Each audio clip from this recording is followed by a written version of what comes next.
let's talk about ships. Let's talk about the fact that we can no longer build ships. There's a fantastic article in Foreign Policy. In case you read Foreign Policy, I'm going to assume that most of our listeners, of course, do read Foreign Policy. It's that kind of educated crew.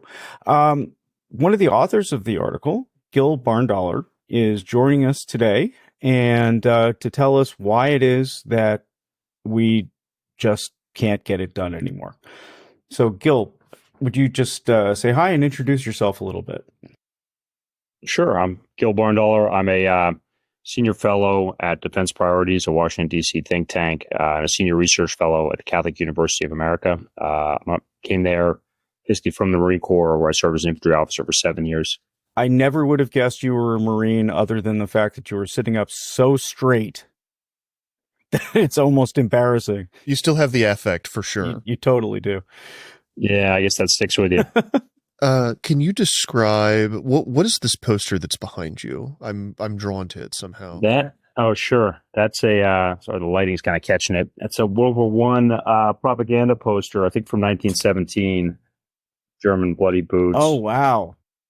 Keep these off the USA. Yeah, I got it online a couple of years ago for next to nothing, considering it's 100 years old. But yeah. That's very cool. So can you take us through the article a little bit? Just what did you find? And then we'll sort of get into how you found it and, all the rest of it. Yeah, I think that's, for people following the Navy, I think that's, the basic situation I'm laying out is not a revelation. The United States has struggled to build and then you can take this beyond the Navy. I mean, I think the United States has struggled to build cost-effective weapons for quite some time now. And that's a result of a lot of things. Some of that is, military-industrial complex, kind of essentially corruption. But specific to the Navy, a lot of it is deindustrialization and the fact that we don't build commercial ships anymore. At least in the air realm, for all of its troubles, and that's a podcast or several books unto itself. We do have one of the major producers of civilian aircraft in this country in Boeing, despite its troubles. But we don't make commercial ships anymore. As a result, the vast majority of shipbuilding, the biggest producers are China, Japan, and South Korea, Brazil, and other countries.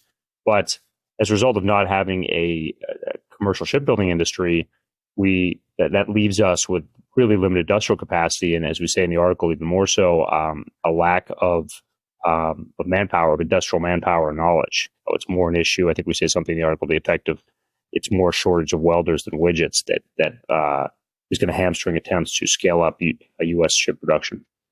Are there enough facilities, even if we did have the hands? I mean, I'm just thinking about, like, the Brooklyn Navy Yard is not a Navy Yard. You have here in Washington, D.C., the Navy Yard's been converted. It has a nice metro stop. Is that you? Sorry, that is my clock. Yeah, sorry. Apologize. Okay. Tolling the hour a few minutes late.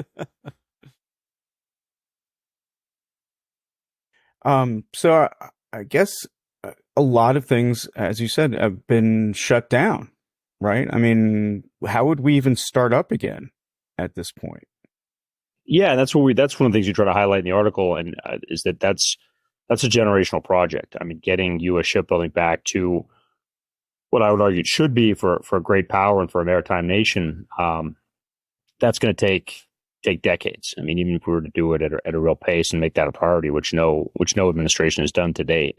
No, you're absolutely right. A lot of that defense industry, to say nothing of civilian shipbuilding, same thing. All of that has kind of gone away. We've outsourced production as we have in so many realms of American life, to other parts of the world, primarily Asia, and you can't rebuild that overnight. No, that's absolutely right. And that goes for most of our allies too, with maybe the partial exception, as I said, with the exception of Japan and South Korea, and with the partial exception of Germany. But this is a broader kind of Western problem of deindustrialization and outsourcing manufacturing. And of course, we're always comparing ourselves with China as the great power conflict that I don't know if we're most afraid of, because you have Russia going on with Ukraine, but we're pretty afraid of. What kind of shape is China in, and how does it compare to the United States at this point? Oh, yeah, it's night and day. China is producing and we speak to this in the article. China's producing basically half the shipping in the world. There was a recent graphic, and it's well illustrated, kind of graphically, but the words are striking enough. The Office of Naval Intelligence, there was an unclassified summary that came out a few weeks ago, saying that China now has 232 times the shipbuilding capacity of the United States. As I said, they built about half of the world's new ships in 2022. U.S. yards produced 0.13%. So that difference is staggering. And it's not even, in the event of a major war, I think we would be overwhelmed just with our own yards on the maintenance front. Never mind building new ships or reconstituting a fleet. I think we would be, wholly unable to cope with the maintenance resulting from ships damaged or recovered in the midst of a shooting war. And you also talk in the article about how Chinese shipyards are dual use, and that they made sure, as they're building up capacity to make ships, that if you can make a freighter, you can make an aircraft carrier. I mean, it's not that simple, but I mean, there's some elements of that, right? Yeah, there's some overlap, and especially in the workforce, right? I mean, welders are welders, pipe fitters are pipe fitters. A lot of the basic industrial processes that go into building a seaworthy ship transfer over. There's a different level of certainly of resilience and of damage control and things like that a warship brings to the fight. And we've seen that sometimes when the U.S. has struggled to adapt or been unwilling to adapt kind of commercial ships to naval uses. But at a certain point, building ships is building ships. So how bad do you think things get if we need to be on a wartime footing, like an actual wartime footing, not like a global war on terror, but like a real deal war in Europe, war in Southeast Asia footing? And you're speaking specifically to navies or even more broadly? I mean, well, let's start with the Navy and then go more broadly if you have opinions on that. Yeah, I think that starting with the Navy, I think that we don't have, as I said, the ability to really repair our ships. I mean, we have massive, and the article spoke to that a little bit. We have massive kind of backlogs of maintenance just at peacetime, just to keep up with peacetime demand. And increasingly, I mean, one of the other things is the fleet is aging too, right? We have more and more older hulls, and you get about 50 years out of a nuclear aircraft carrier, submarine, a bit less for some other types of ships. But we're servicing certain ships, the workhorse, the fleet, the Arleigh Burke class ships, which are still being produced. Those came online the first one was launched, I think, about a week after the fall of the Berlin Wall. And, we're still making those ships, but the older ones are getting pretty long in the tooth. And the cruisers, which are on their way out of service with no real replacement, coming online anytime soon, and we can speak to that. That's the failure of the DDG 1000 class. But the old cruisers, some of which were nuclear powered back in the Cold War, those have longer and longer maintenance backlogs because they're getting older. We see the same thing with the U.S. Aircraft fleet, but that's starting to change. But the aircraft, especially in certain airframes, is getting really old. Everybody kind of knows the joke that the B-52s majority of the B-52s are older than their pilots. So that problem is not solely a Navy problem, but it certainly is a problem the Navy deals with.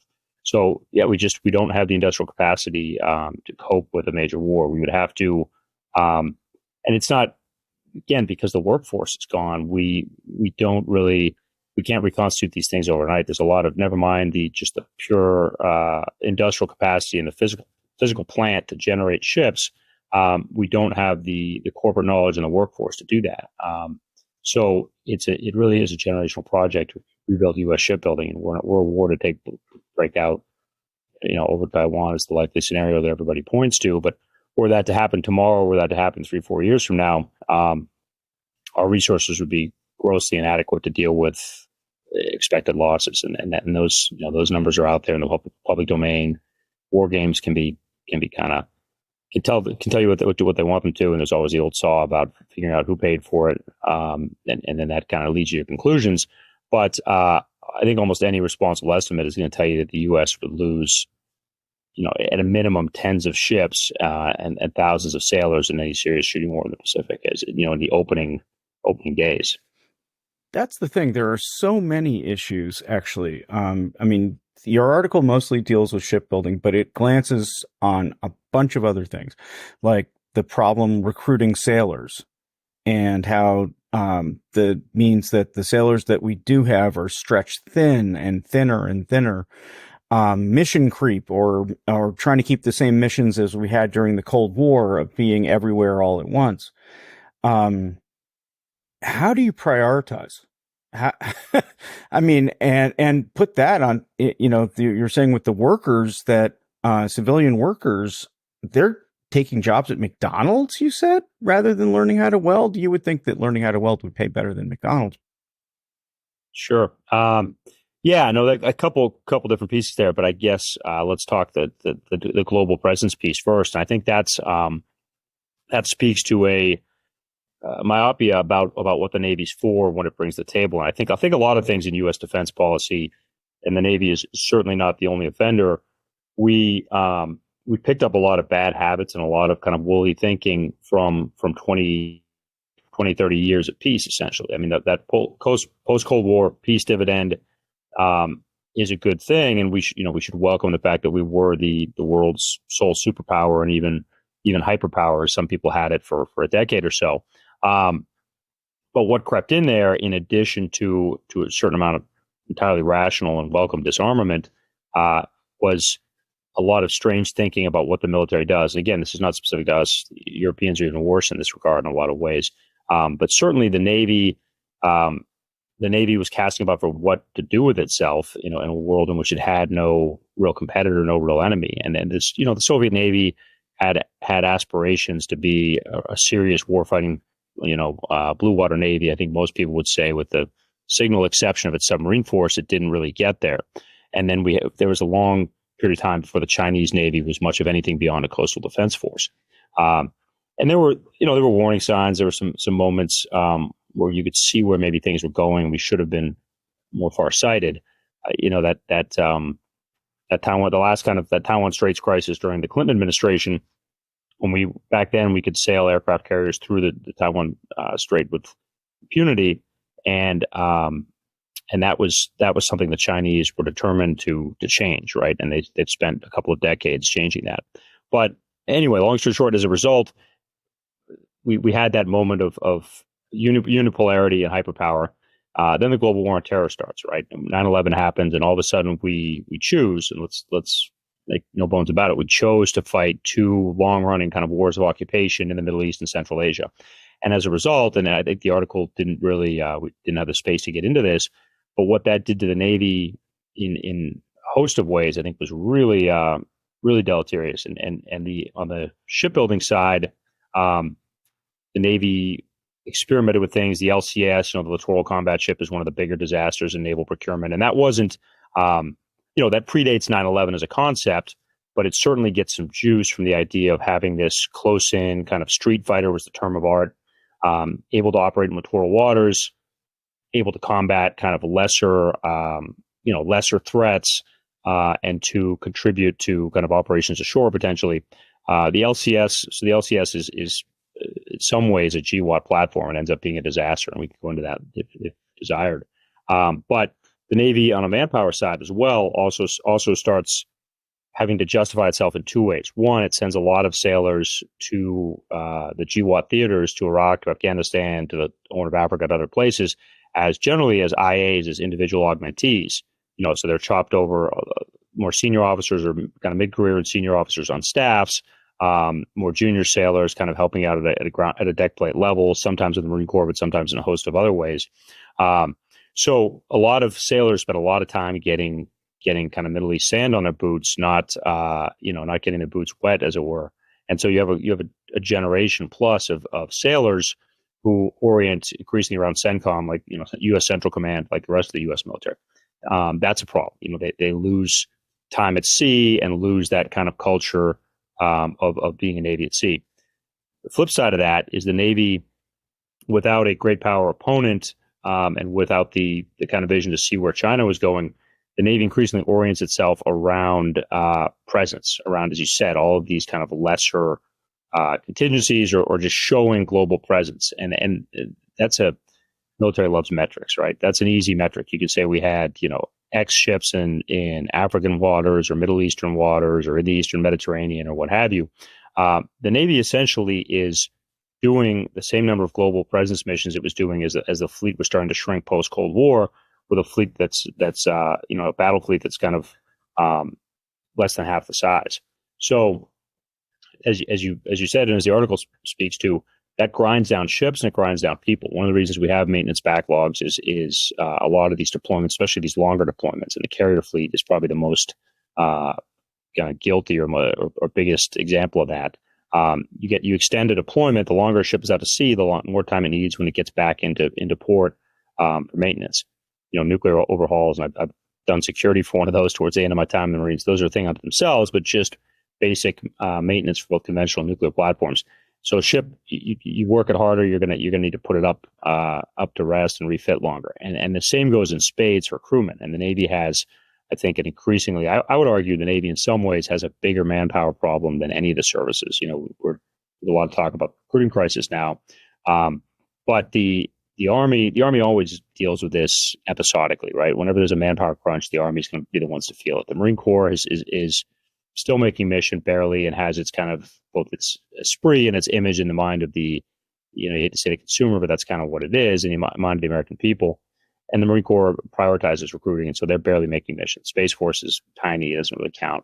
And the Air Force missed mission last year, but I think we'll pull out of that. I think they were just kind of shocked that that's just not a thing that happens to the Air Force. It hadn't happened since the 90s. But the Army is doing some more creative things, is spending real time on marketing. I think realizes the depth of the problem it's in. The Navy, which is going to miss mission, they think by about 9,000 sailors this year, 9,000 recruits. I think the Navy doesn't necessarily know what to do, and what they're really doing is allowing, kind of opening the gates to what they call Cat 4s, like the lowest quality of recruits. At least the Army is trying to do a prep program and kind of upskill or test up its really folks that are really willing but may not meet the standards. The Navy right now is just kind of opening the floodgates and struggles to cope with this manpower problem, which there's bigger issues at play, but I think the Navy operational tempo and the way it's grinding through sailors is part of this equation, as you said. Right. Can you get into this a little bit? Because I think it is very interesting, and I'm kind of say that the recruiting crisis in America is an area of concern for me. Navy especially, right? Because it is long hours on a ship, lack of sleep, you get ground through, I think is a really good way to put it, right? Yeah, no, I think that's right. And I think that that culture too, your shipboard, you're physically out of touch. That we're all kind of connected now, and even on a Navy ship in the middle of whether it's the Red Sea or wherever you are, you can reach back and connect, and that's welcome, and that's a big boost of morale and all that. But you are still physically out of pocket. You still work long hours. The Navy has kind of a ship and shore culture. If you're on shore duty, kind of chairs should be spinning by 2-3 o'clock in a lot of cases, and that's a time to rest. But when you're at sea, you're at sea. And I think that maybe too much is made of this sometimes, but I think that the generational schisms or even collisions here, I think that's a big piece of this equation. I'm in the middle of actually reviewing a couple of books on generational theory and Gen Z, and the impact of that on military recruiting. And I think we're still very much coping with that. And at American society, if you buy, a lot of sociologists will tell you, and I think maybe, trust your eyes, American society has become more and more individualist for decades now, certainly since the end of the Second World War. So each succeeding generation, by most, in as much as we have metrics that can kind of try to have an objective measure of this, each succeeding generation is becoming more and more individualist in its preoccupations and its outlook. And I think, military service can be justified on grounds of individualism and self-actualization, kind of be all you can be and all that kind of thing. But I think it has to be undergirded by a certain amount of a collective ethos and service. And I think once you have, as that atrophies or even dies, for a lot of reasons, and some of them good, there's a reason Americans are less inclined to trust their government, and that starts really with Vietnam and with Watergate, and has gotten much, much worse. Some of that is sort of a healthy skepticism in a republic, I would argue, but I think we're way past that point. So No, to be sure, as you said, that the recruiting crisis is affecting all the services. I think the headwinds are really strong and growing. I don't think it's going to get any better. I think we might see a better year here and there, but I think the long-term trajectory is really, really troubling, and it calls into question the sustainability of the all-volunteer force model that we've now lived with for 50 years. But I think the Navy is it's probably more accurate to say the Army is ground zero for that, but the Navy is not far behind and may struggle more in a lot of ways than the Army does. How much of the generational stuff do you buy? Doesn't every older generation look at the new generation, say they're more individualistic, say they're shittier? Isn't that kind of the way because things they always are. go? Every generation is shittier than the one before. I don't buy it. I don't buy it. I think old men are always looking at younger men and saying that they're worse. And in some ways, they're exactly the same. Yeah, I mean, I'm inclined to be skeptical of these narratives and to kind of agree with you, because this is sort of this is kind of the story. And look, I mean, for what it's worth, I did 2 Afghan deployments and guys there, and I was on the older end of even of junior officers, and the guys there who were 18, 19, 20 years old, the vast majority of, a Marine platoon is amazingly kind of baby faced, especially if you're not in it every day and you step outside and look at it. Those guys in literally walk through areas that could have been minefields. And in some Marine deployments, we didn't have it too bad, but some Marine deployments, guys were walking and fighting every day through minefields. I think when they enter the system, and the U.S. military, we're spending most of the time talking about what it does wrong, and it does plenty of things wrong, but the U.S. military does some things well, for sure. And I think generally, for all of its faults, training and acculturation are in pretty good shape still. So I think that the kids are all right in that sense. But I think that the numbers are what they are. I don't think, and some of those are more hard and fast statistics than just kind of a generational, sort of a vibes-based approach to American generations, right?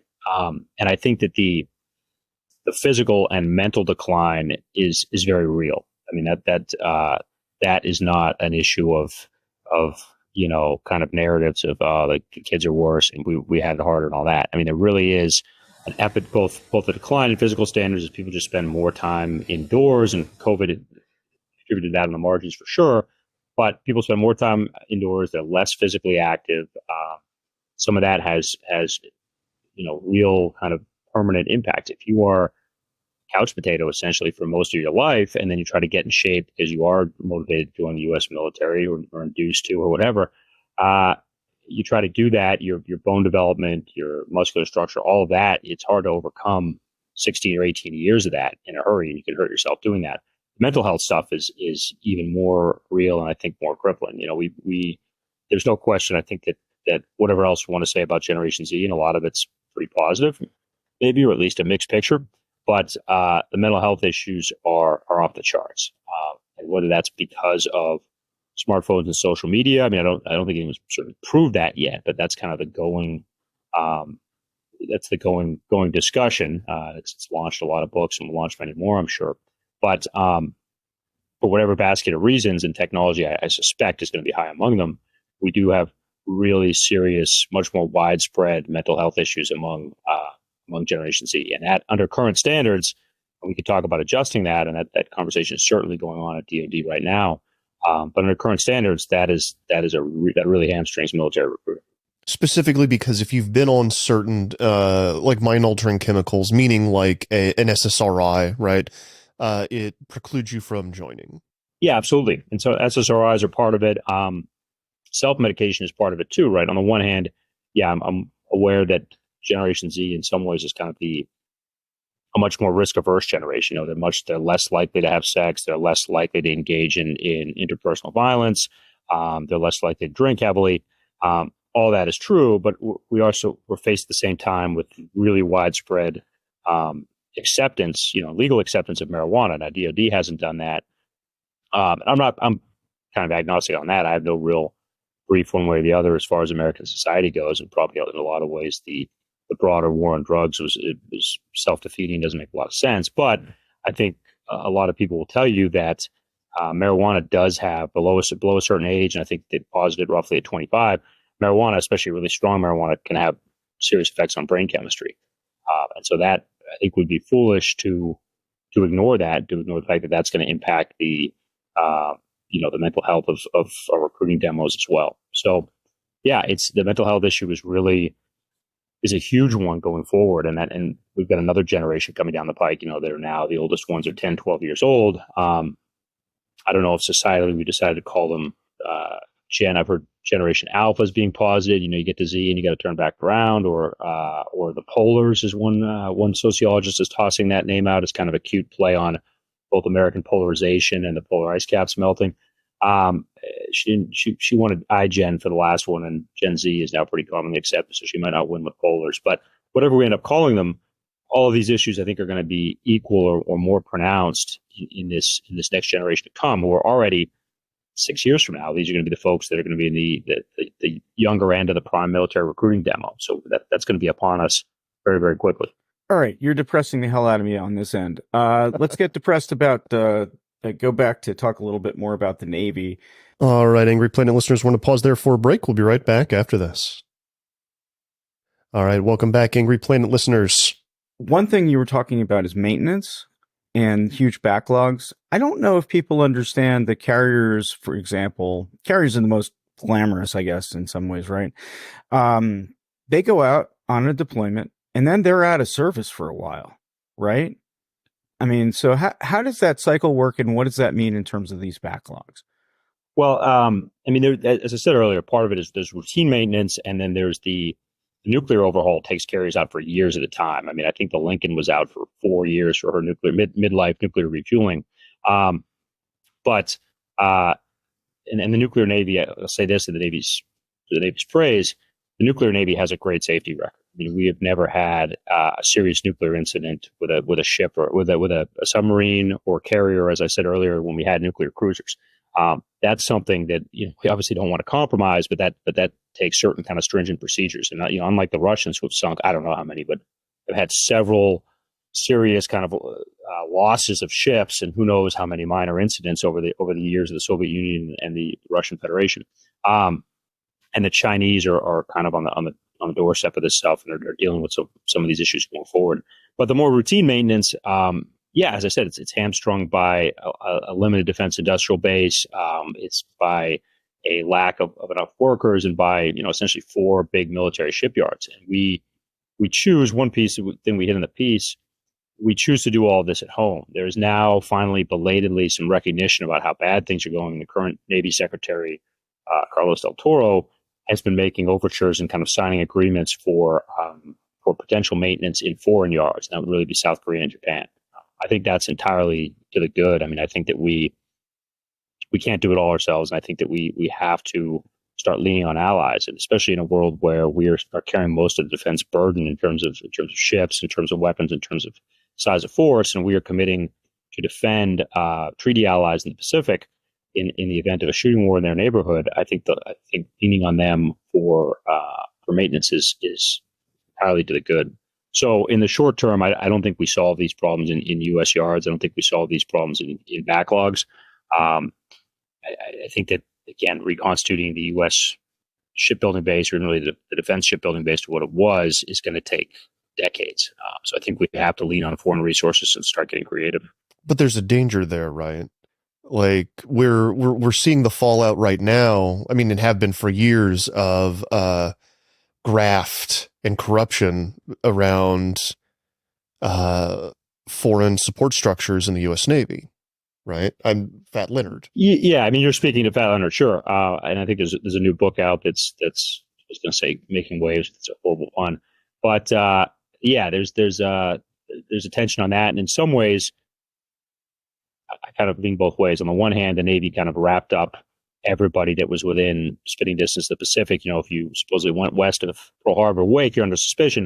On the other hand, they're guys that I'm not going to name any necessarily, but there are guys running around D.C. and elsewhere who were essentially guilty of damn near treason, who got out of the Navy and got retired at whatever rank they were at, but probably should be spending time in prison.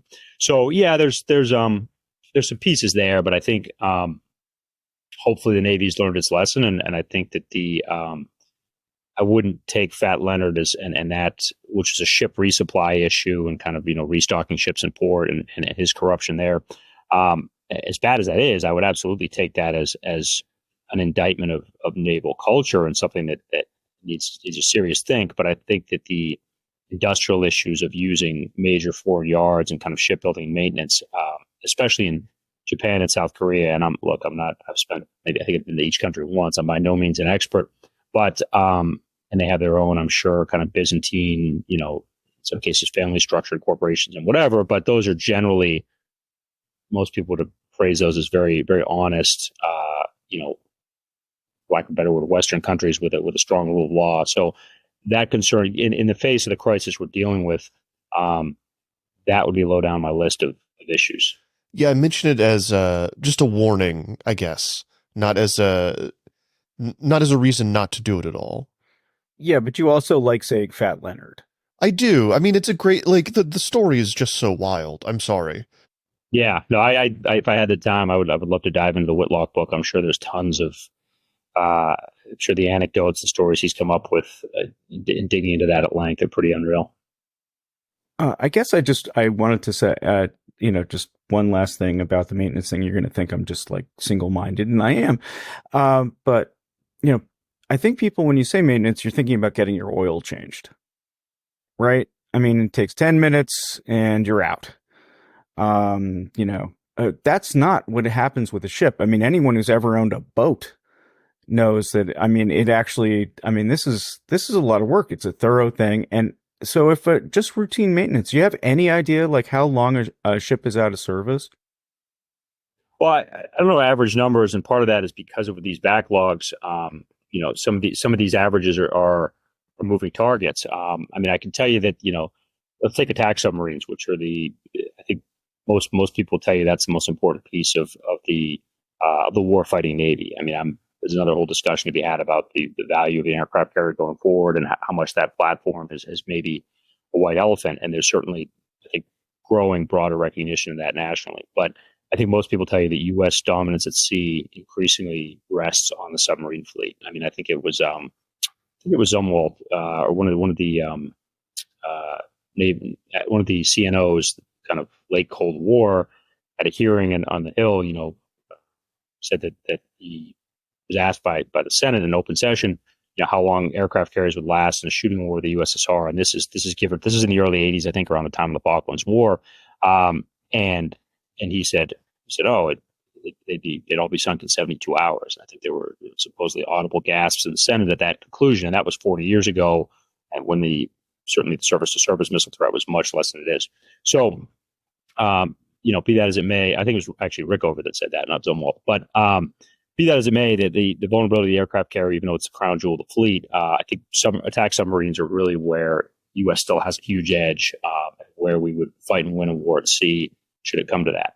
And I can tell you that the idle time for SSNs, for nuclear powered, not nuclear missiles, but nuclear powered attack submarines, their pre-maintenance idle time was 100 days in fiscal year 2015, and it was 1,019 days in fiscal year 2015 to 2019. So essentially a 10x increase, just waiting around to get into depot maintenance. That's before anyone starts turning a wrench.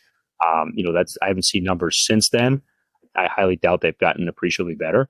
And so that's with the most important ships we have.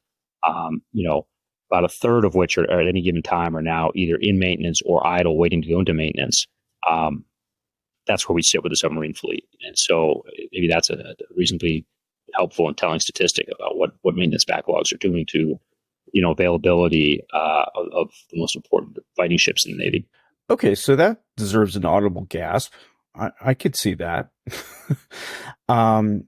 So I guess you bring up missiles, Matthew, unless you want to go in a different direction. But I just, another thing that really was striking in your piece is how important missiles are, how fast you run out of them, and the important role that they could play sort of saving our butts going forward.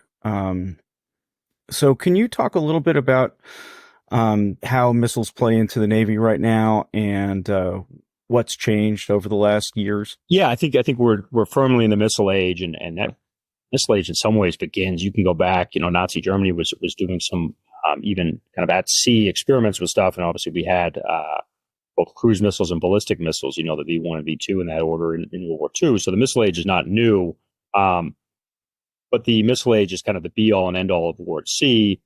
It took a little longer to get going, but that's very much where we are. It's the naval folks will talk about salvo math. How many missiles you get in the air. How many it's going to take to kill a ship, and all of that gets complicated and gets conjectural, right? I mean, we haven't fought a major missile war at sea. This is new for everybody, and just like for lack of a better analogy, World War I is interesting in that way, where a lot of technologies that folks had used on the margins and used in smaller wars finally got thrown against each other by great powers, and it took years to kind of work out what that kind of combined arms, what that symphony looks like, and how to fight through that, and how to make gains on the battlefield. But as best we can tell, again through kind of the scientific evidence, war games, naval warfare will be every bit as fast and bloody as it's ever been. Sometimes, war at sea often is very decisive. There are periods of time where that was less true. In the old kind of age of sail, that was the birth of the U.S. Navy. A lot of people underappreciate how much pounding wooden warships could take from cannonballs, and that most of these ships weren't sunk. Right, the reason we had boarding parties and these kind of heroic, blood washed decks, and all was because the ships just didn't sink. That is not going to be the case, I think, going forward. Most people will tell you, and we're seeing bits of evidence of this from some interesting things the Ukrainians have done to sink Russian ships. This is going to be much more like shift forward a century or two from there. The Battle of Jutland, the big kind of cataclysmic but indecisive battle between the Kriegsmarine, the German Imperial Navy, and the Royal Navy in 1916.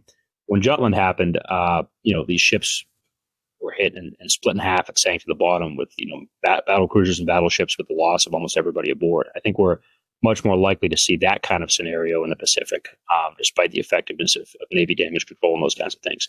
So I think it becomes a missile game. It also becomes like anything now. It becomes an ISR is the acronym, the kind of intelligence, surveillance, and reconnaissance. It becomes an ISR and a computer game, and in the sense of finding the ships. But I think we are both at sea and certainly on land. We're seeing that in Ukraine as well. If you can find it, you can kill it. I mean, that's the thing, right? The kind of precision weapons revolution that's now a couple of decades on as well. That's pretty clear. If you can find things, you can kill them, and that is going to, even in the vastness of the Pacific, there are only so many warships, And so I think that that question is one of the unknown ones. To what extent, when you get into the realm of satellites and radars, to what extent do we still have a substantive lead over the Chinese? How is that going to play out? For all the size of the Chinese missile arsenal, they can't find us. They can't hit us. That being said, they certainly know where all the major U.S. infrastructure is in the Pacific, whether it's Sasebo or Yokosuka in Japan, whether it is Guam is a bit further out. One of the assets of Guam is that we are, outside that first island chain, and it's easier to defend. The Chinese simply have fewer missiles that can reach that far. They certainly do have some, but that math, the closer you get, I guess I would say, just the closer you get to China, the worse the math gets. Right? I mean, if we fight a war on or around Taiwan or in the Taiwan Strait, that China has a tremendous amount of kind of short and medium range missiles that they can throw at any targets they can find. Whereas as we get further out, that math gets worse for them. And I think there are smart people, and I'm inclined to agree with them, that would say, look, if the United States finds itself in a situation of a standoff or an actual shooting war with the Chinese, with the People's Liberation Army Navy, we should be very smart and deliberate about this, and not throw the Navy into some, again, cataclysmic battle in the neighborhood of Taiwan. We should be thinking in terms of interdiction of blockade. I mean, China is not self-sufficient in fuel. It's not even self-sufficient in food. And they know that. And China's vulnerabilities are in a long war, never mind the kind of great unknown of societal cohesion. So we should think in those terms instead of thinking we're going to fight and win a battle right off China's coast. And I think the missile math, again, with a lot of conjecture involved, probably suggests that. Can you talk a little bit more about the lessons of Ukraine that you've begun to flag in there? Because it's an interesting case study because it's a country that doesn't really have a navy absolutely dominating a country that has one, right? At least at least at sea. Yeah, I think. I mean, I'm not following that maybe certainly as closely as a lot of people that are legitimate kind of Ukraine or Black Sea naval experts or whatever else, or study the Russian fleet with any real fidelity. But I think there are a couple of interesting conclusions there. I mean, we're seeing drones at war, unmanned, usually subsurface, but sometimes surface vessels going to war, and that's interesting unto itself. And they've been very effective at some of these attacks on Russian Navy vessels in the Black Sea. The Moskva is the one that the flagship of that fleet is the one that draws the most attention, justifiably. But there have certainly been others, and they've certainly treated the Russian fleet to a great degree, and I think kept it from being a bigger participant in the Navy. We certainly don't hear any talk about an amphibious assault on Odessa, which was certainly part of war planning, or at least thinking early in the war.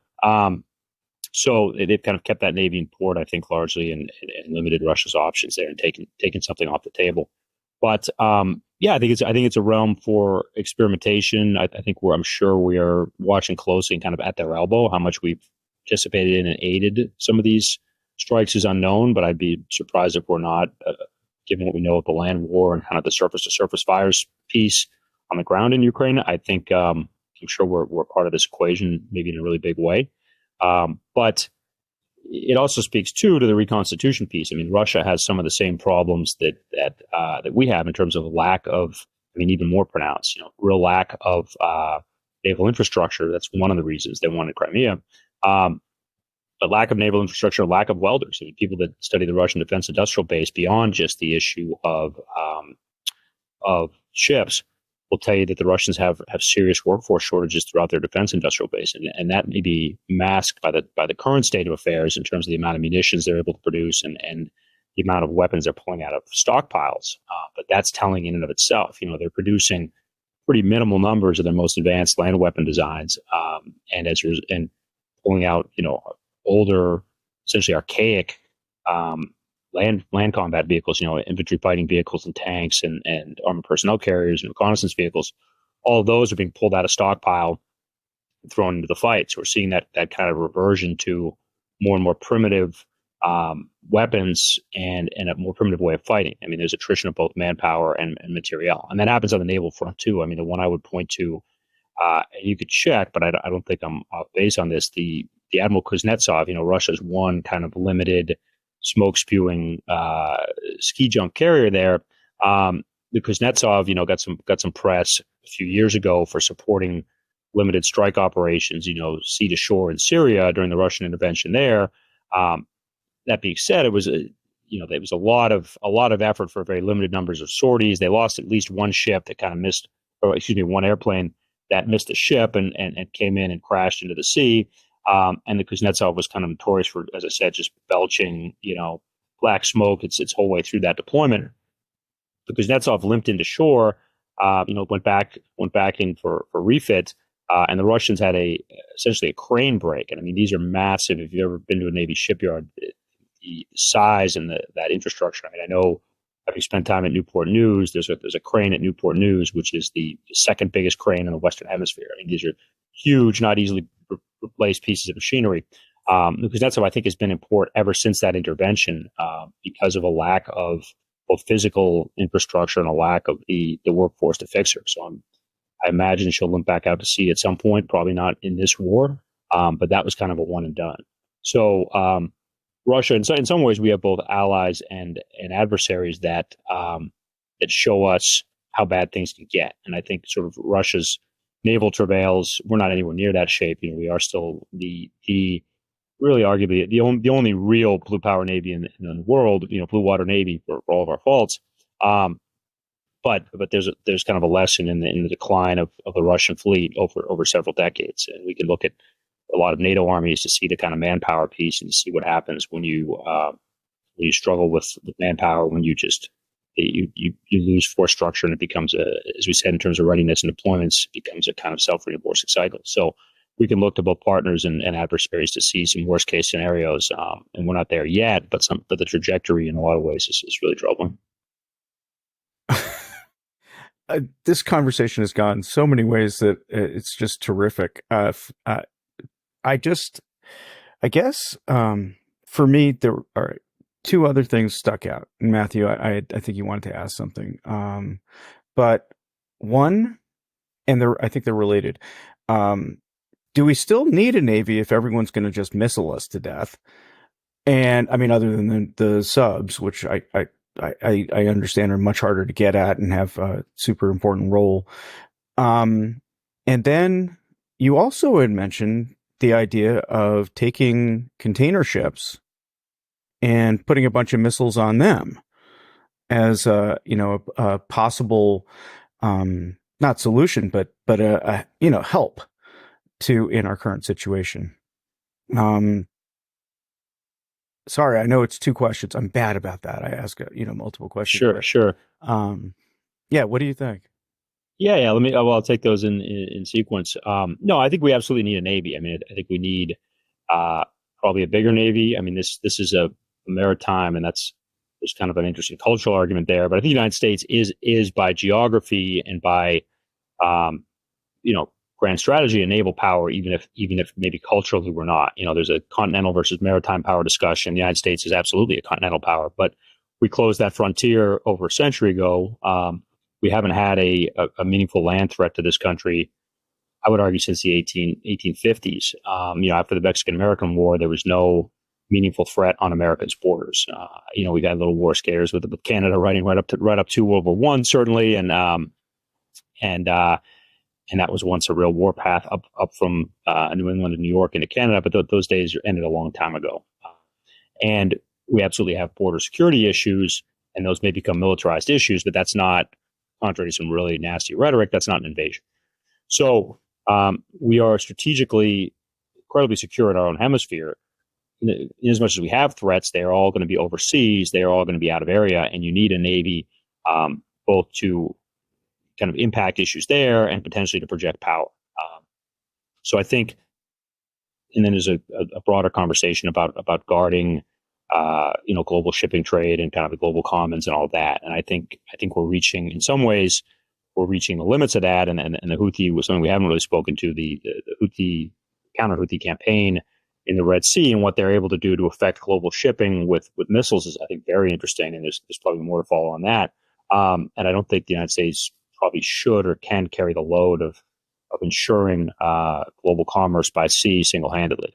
And also, how long does the Eisenhower remain in port after it's done? Right. Sure. Yeah. The Eisenhower got extended in its deployment, and it's going to have a lengthy, as we said, kind of refit for both the ships and then for the crew. So, I think we need a Navy for sure. I think there's a question about lethality and survivability of surface warships, as you said. But again, that's kind of an unproven proposition to date. I would probably bet the under on the lifespan of an Arleigh Burke destroyer, let alone an aircraft carrier that's fighting anywhere close to enemy shores of a major, let's just call it China. But we don't totally know that yet. But I think we need a Navy. I think we need a much more capable and probably a larger Navy. So I'll put a pin in that one. Remind me your second piece of that, totally different second question. Container ships. Oh, absolutely. Yeah. Container ships and the kind of unconventional sort of merchant missileman idea. That's entirely credit. That's just, something I came across years ago, and the author's a friend. T.X. Hammis, who was a retired Marine colonel and that now has been at NDU for a while. I would recommend his article. We link to it in the piece. It's in U.S. Naval Institute proceedings. I'm a member, but I think they give you free, I'm sure they give you, 5 free articles a month in proceedings. So I would recommend folks read that piece, which came out a few years ago. But TX has banged on that drum for a while now, and just says that the issue is missiles and firepower, not hulls, and that we're way behind, as we've kind of spoken to, in terms of fleet size. The U.S. Navy still outweighs the People's Liberation Army Navy, but we have fewer warships, and that trajectory is pretty clear. That's only going to get worse. So he argues for taking merchant ships, container ships, and possibly even tankers as well, and just putting containerized, vertical launch missile cells essentially on these ships, and that we could do what he proposes, especially when you bring in the reserve. The U.S. Naval Reserve is I think struggling, like all reserve components, is probably struggling manpower wise.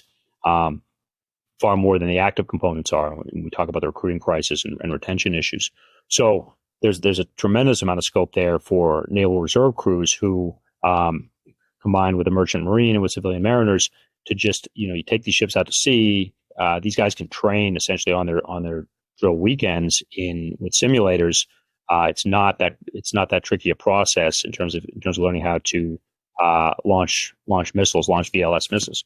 So that is a way to kind of even the score, to both have a lot more hulls at sea, a lot more, exponentially more firepower, and present a much trickier kind of strategic and targeting picture to the People's Liberation Army, Navy, and the rest of the Chinese military.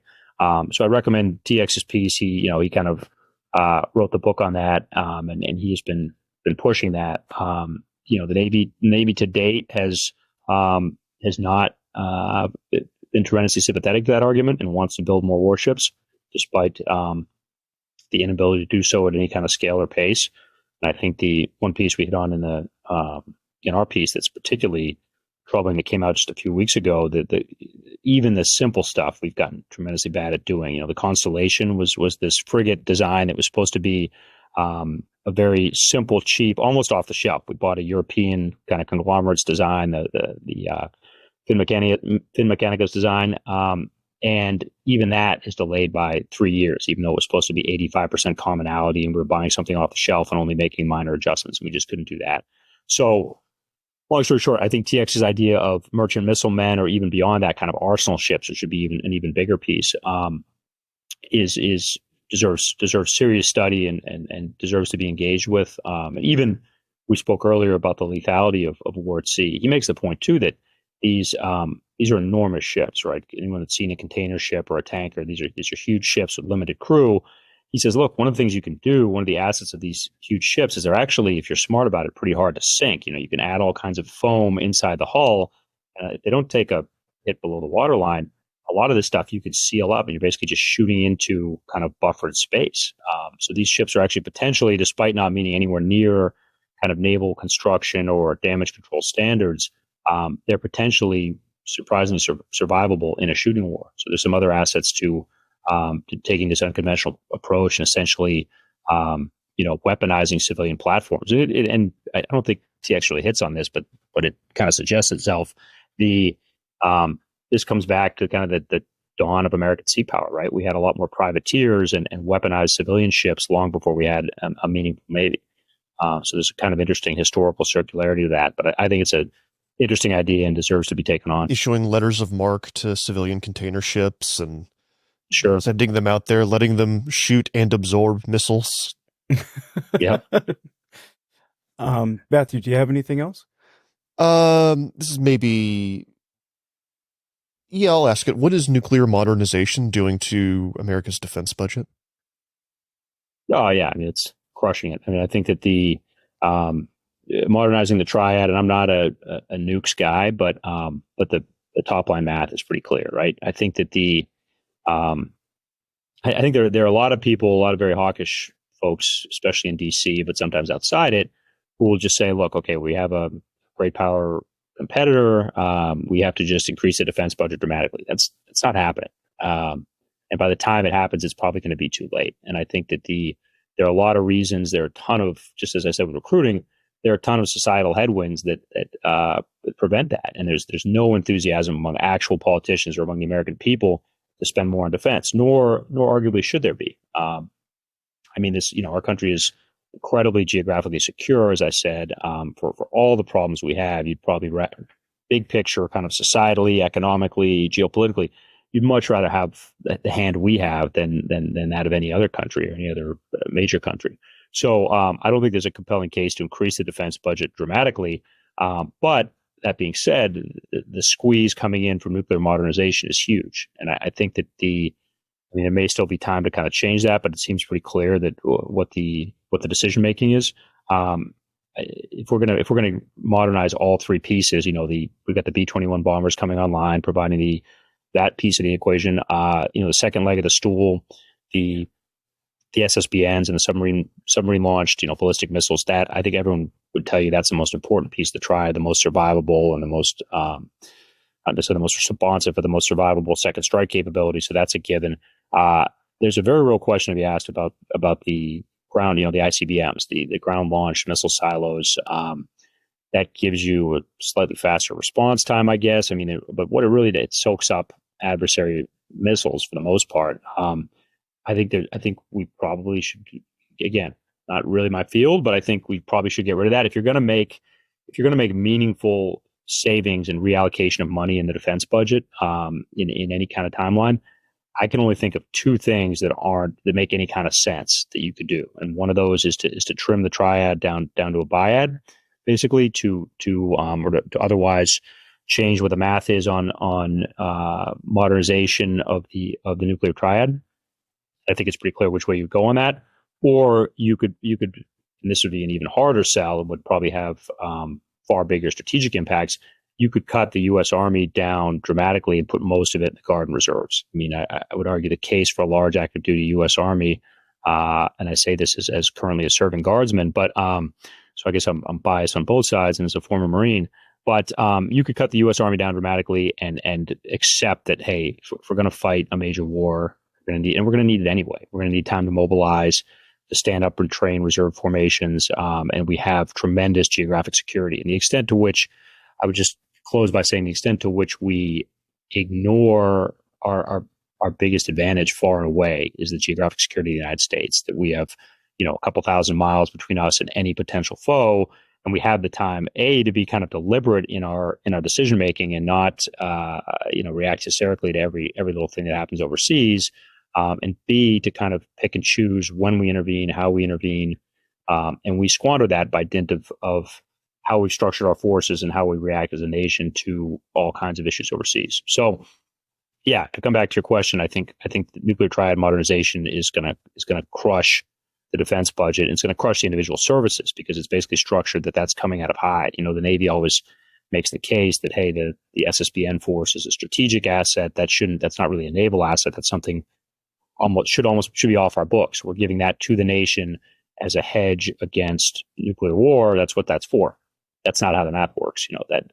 Those ships come out of the Navy budget, and they are going to crunch what is, as we've said, is already a super constrained shipbuilding budget that is not adequate to the potential threat. And if we wanted to borrow more money to spend more money on defense, where the hell would we get the money? We're already borrowing as much as you can possibly imagine, right? We'd just print more. Right. Machine go burr. Yeah, that's the whole thing. That doesn't work the way you'd think it would work. But anyway. Yeah, it's playing with fire, right? I mean, you could make a longer, again, very much not my field, but you could make a longer argument that maybe we'd be better off as a nation not being the global reserve currency long term in terms of the dysfunction it's induced. Most people would say right now that is a key American strategic asset, right? Is everybody wanting dollars and trading in dollars, but playing with that, as you just said, is risking that is not a great idea by most people's lights. Gil Barndollar, thank you so much for coming on. You covered so much ground, I can hardly believe it. No, pleasure talking to you guys. Really enjoyed it so much.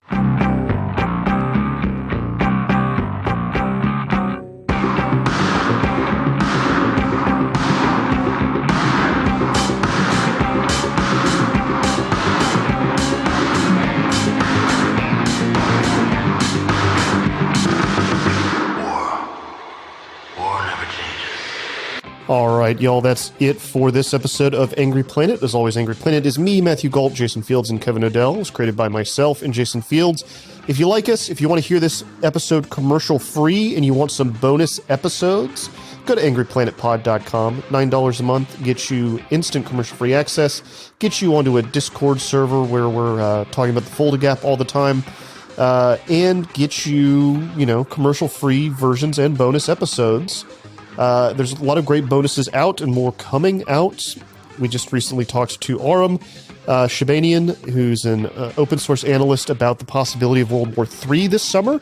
It's a harrowing episode. You can follow that up with a lighter episode that is a really great Fallout dissection. Yes, the video game Fallout. We talked to a pretty prominent YouTuber about why those games are hitting right now.